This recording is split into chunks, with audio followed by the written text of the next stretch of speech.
I came onto this film, the thing that was probably the biggest challenge is that The Lion King was a huge, huge film. So the trick was to tell a story that big.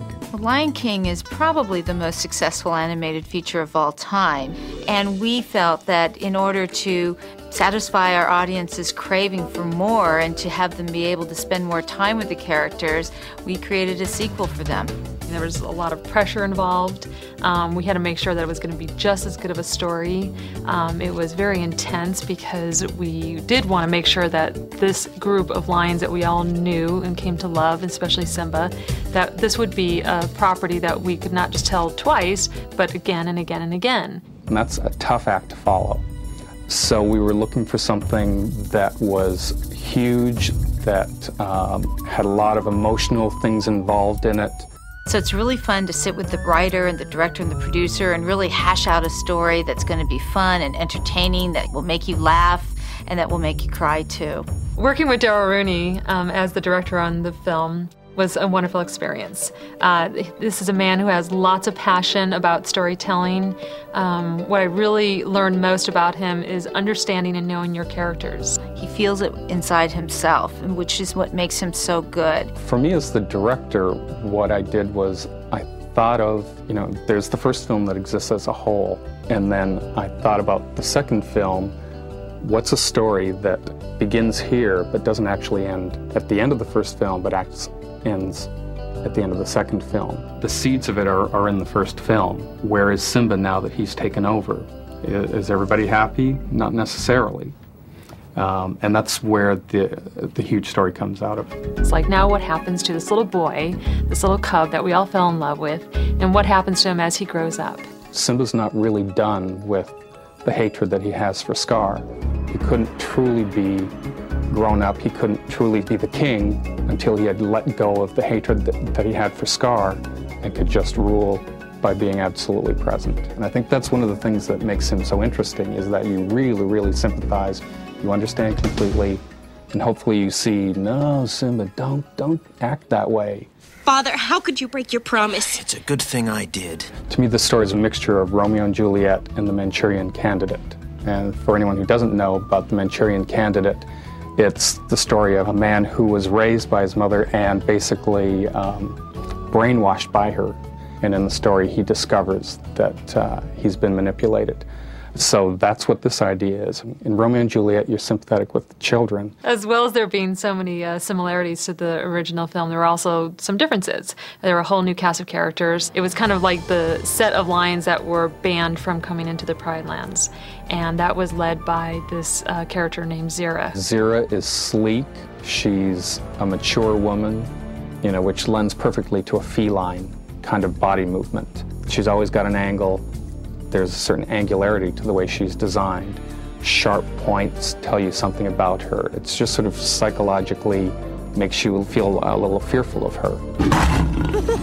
The qualities of a Disney villain or a villainess is that they're mean. Friends! They have a reason for being mean so that you do understand. Who has made us outsiders? Simba! Who killed Scar? Simba! But that they're entertaining about it. You must be exhausted. We have Kiara, who is Simba's daughter. She is by nature adventurous. She's pretty much Simba when he was little, and he doesn't want her to be Simba. Now, I just want you to be careful. Okay, can I go now, please? And then we have Kovu, and he's Scar's protege, the son of Zira. Kovu, to me, is the most interesting character in this film. He goes from being an innocent cub to being manipulated and distorted so that he becomes a teenage killer. His whole purpose is to kill Simba at the right moment. Then he meets a girl who is so refreshing and open and honest and doesn't hold grudges. You can hear me. Oh. That's something he's never experienced. His heart is closed. He sees love between Kiara and Simba, father and daughter, all this stuff he's never experienced, and it starts to make him change, question what he grew up with.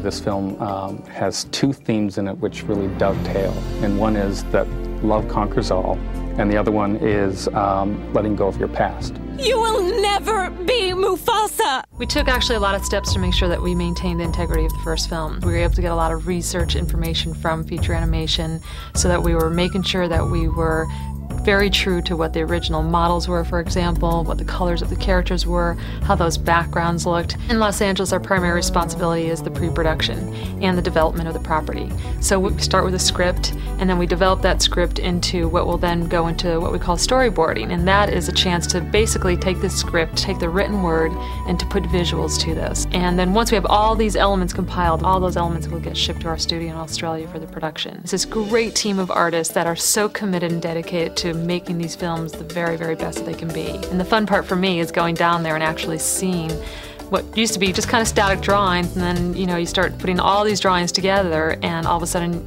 you know, you've got these moving characters that all of a sudden pop and come to life. You study animal movement. If it's lions, you study lions, whatever the different animals are. Part of it is 4 legs instead of 2. That's a lot of work. You have to understand how that moves, so you've got to get that accomplished. And then there's the human personality. If it's a world of the Lion King, animals don't talk like this. You know, in a cartoon like Mickey Mouse, Mickey can use his hands even though he's an animal, he's a mouse, but Simba can't. You have to be really careful about when you do use an arm. You know, you can't point like this, so you might have to use your head a lot. And sometimes it's as simple as the animator getting down on all 4s and acting it out, or the storyboard person sort of closing their eyes and acting it out. They have to get on the floor and act it out. I would do that. The most fun part for me of making a movie is probably the music, because it's what I know nothing about. Lady Smith Black Mambazo was involved in the making of Lion King 2, and they were fascinating to work with. They're a band that comes out of South Africa, so it really helped to add some texture, and they helped to kind of drive that song and to make you feel and understand those real African roots about family. There's a song in this movie that has a very special meaning to me. It's called He Lives in You, and it's about how those who have passed on still live within us. And during the making of the movie, my father died, and I remember listening to that song over and over and over, and it made me feel so good because I remember thinking, my father still lives in my heart, and it just gave the movie a whole new special meaning for me. Into the truth, in your reflection, he lives in you. There were some wonderful action-adventure scenes in our movie that I just felt really kind of helped to heighten the emotional level of the film. There's an alligator chase which happens with Kovu and Kiara when they're just cubs. So that one happens in a swamp, and it's, to me, kind of a short sequence, but really gets your heart pumping. There's a rhino chase, and this is an area in the film where Kiara wants to teach Kovu how to have fun in life. Fun? Fun! Yeehaw! So Timon and Pumbaa and Kiara start this running race chasing these birds, and it's this big, expansive kind of feel. And they all start laughing, run around this corner, and run up to all of these rhinos, and the birds are, you know, hiding behind the rhinos. Makes the rhinos angry, huge rhino chase after that. So that's lots of fun. I think that's one of the high points in the film emotionally. And one would be when Kiara was caught in the fire. And this is her first hunt. This is her passage to adulthood. And as she goes on this passage, little does she know she's going to be encountered with this incredible life-changing experience for her that's going to threaten her life and really raise the stakes for her as a character. The one thing that we did in the film that everybody will probably notice is that Pride Rock is mostly seen from the opposite side. So you're getting the shadow side. It's actually thematic. This film is about Simba dealing with his shadow side. So we're seeing the other side of Pride Rock. And at the end of the film, the sun rises on that side of Pride Rock. You get sun on it. Resolution, it's a happy ending. The goal was to make a film that was a worthy companion piece to the first film. The greatest thrill for me was seeing some of the fan mail that would come in from kids all around the world that had seen the film and loved it. I hope that when people think about this movie and as they grow up and maybe share this movie with their children, that the idea of family and how important the family is comes across, and that will be a lasting impression that they can pass on to their children.